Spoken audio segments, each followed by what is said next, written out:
Hello everyone, I am Dr. James Ko.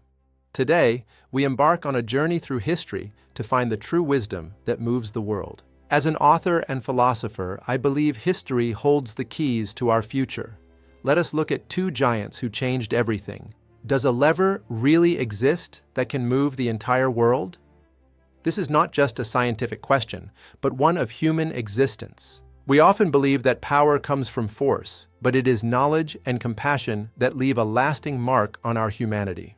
Our first story begins in ancient Greece, with the genius mathematician and inventor Archimedes, who opened a new world of physics. Archimedes famously declared, "Give me a place to stand and a lever long enough, and I will move the world." This was not a mere boast, but the absolute confidence of a scientist who understood the fundamental laws of nature and force. In the 3rd century BC, science was not yet organized. Technology relied on experience, with very little theory to explain it.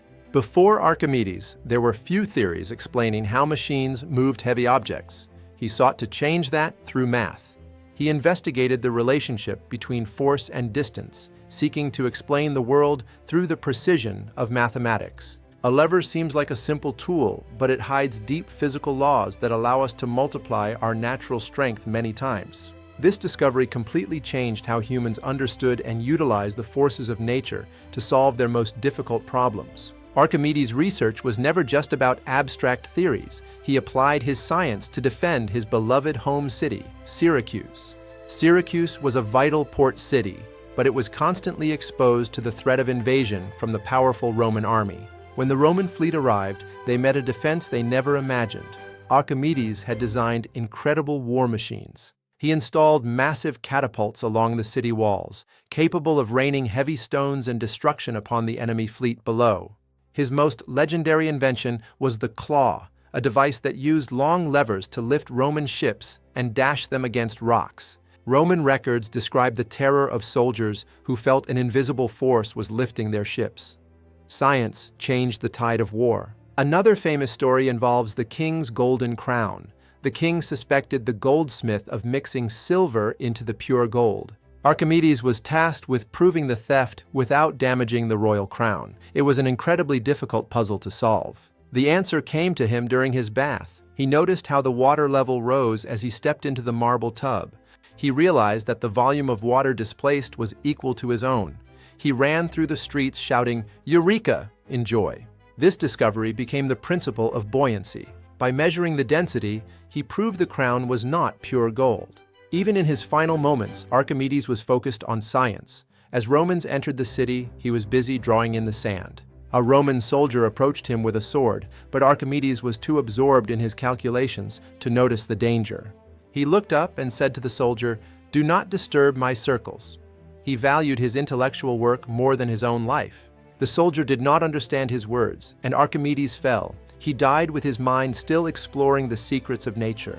The message of Archimedes is that the world is moved not by raw physical strength, but by the principles of knowledge. When we find the right position and the right method, even the smallest idea can produce a massive and lasting change. Archimedes' lever became a metaphor for human thought.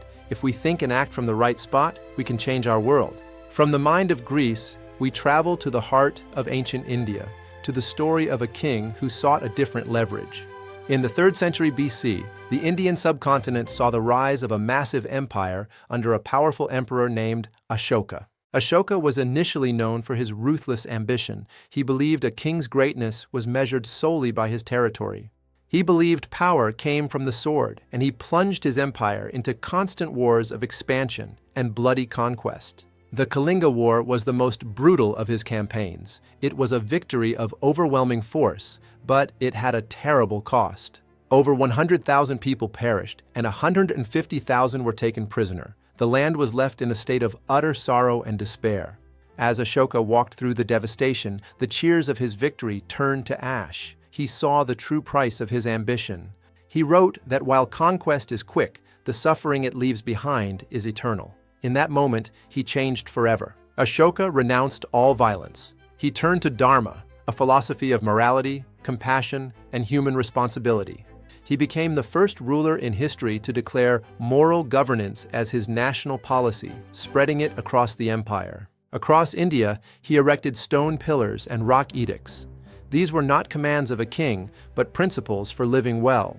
His edicts were modern: respect your parents, show tolerance for all religions, and treat all living beings with mercy. Ashoka believed a ruler's main duty was to serve the people. He built hospitals for humans and even for animals. He dug water wells for travelers and planted rows of trees along the roads. He turned his empire into a system of care. His core insight was simple: true conquest is not about taking territory, but about winning the hearts and minds of people.